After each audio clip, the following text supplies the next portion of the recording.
Samantala, muntik malagay sa peligro ang dandang pasahero ng MRT nang maputol ang bahagi ng riles ng tren sa may bandang Boni Station kaninang umaga. Mabuti na lang agad gumana ang alarm ng signaling system kaya biglang huminto ang tren. Sa inisyal na pagsusuri, nakita na putol ang bahagi ng riles pagkalagpas ng Boni Station sa southbound lane. Kinabitan lang ito ng fish clamp o bakal at tornilyo para mapagana muli ang tren. 8:40 na nagbalik ang normal na operasyon ng MRT kahit di patuloy ang nare-resolba ang problema. Sabi ng DOTC, bibili sila ng riles kahit pa walang paintulot sa may-ari ng MRT3 na MRT Holdings. May higit 100 milyong piso daw ang pondo para rito pero posibleng sa July 2015 pa masimulang ikabit. At sa puntong ito po, makakausap po natin ang OIC MRT3 na si Ginoong Renato San Jose. Ginoong San Jose, magandang hapon po. Magandang hapon din po sa inyo at sa ating mga tagapakinig.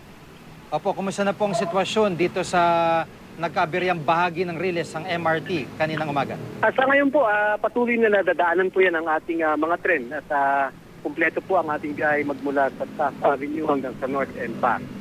So mamayang gabi po nakaschedule na palitan yung kabuuan ng naputol na riles at bukas ay babalik po tayo sa normal na speed area na yan.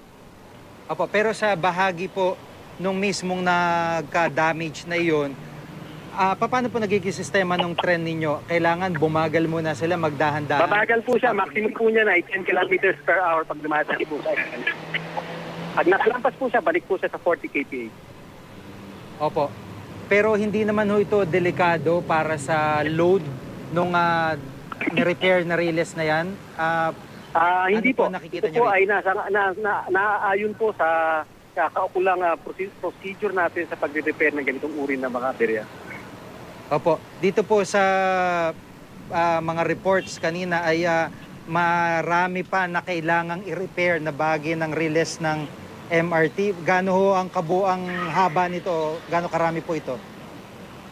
Ayon po sa aming plano na magpalit po ng mga riles ng tren, ito po ay aabot sa kabuang 6,000 lineal meters.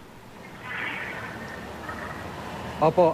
Pero kailan nyo po planong masimulan gawin ito pong proyekto na ito? Tulad po ng nasabi nyo kanina, meron na pong balakin at ginagawa ang DOTC para po bumili ng mga bagong riles ng tren at para po ito ay maikabit sa linya natin. Opo, kasi nga po parang July 2015 pa, next year pa, yung posible 2016, na...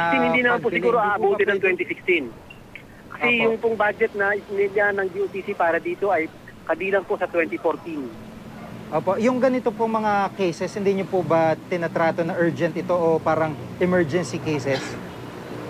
Urgent nga po, kaya nga po ang DOTC ay gumawa po ng special body na ang gagawin lang po ay para tutukan po itong rehabilitation na ito na kinakailangan ng MRT. Opo, sa ngayon parang hindi lang yung problema sa bagon, problema sa pagpila ng mga kababayan natin, signaling system.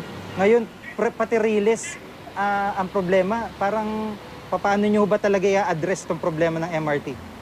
Ina-address na po natin ngayon, kaya nga lang po, sinasabi po natin na hindi po natin pwede na patsi-patsi lang solusyon at pangmatagalan at maramihang solusyon po ang ating gagawin. Opo, meron ho ba kayong panguling salita para sa mga kababayan natin na madalas ding sumakay ng MRT? Ano pa mensahe nyo para sa kanila? Kami po ay humihingi ng paumanhin sa mga anuman pong mga pangyayari na hindi natin inaasahan. Subalit po, amin pong patuloy na pagsusumikapan at patuloy po kami magpapatulo ng pawis at oras para po masiguro na ligtas po ang biyahe po ng ating mga mananakay. Salamat po. Maraming salamat po si Ginoong Renato San Jose, OIC ng MRT3.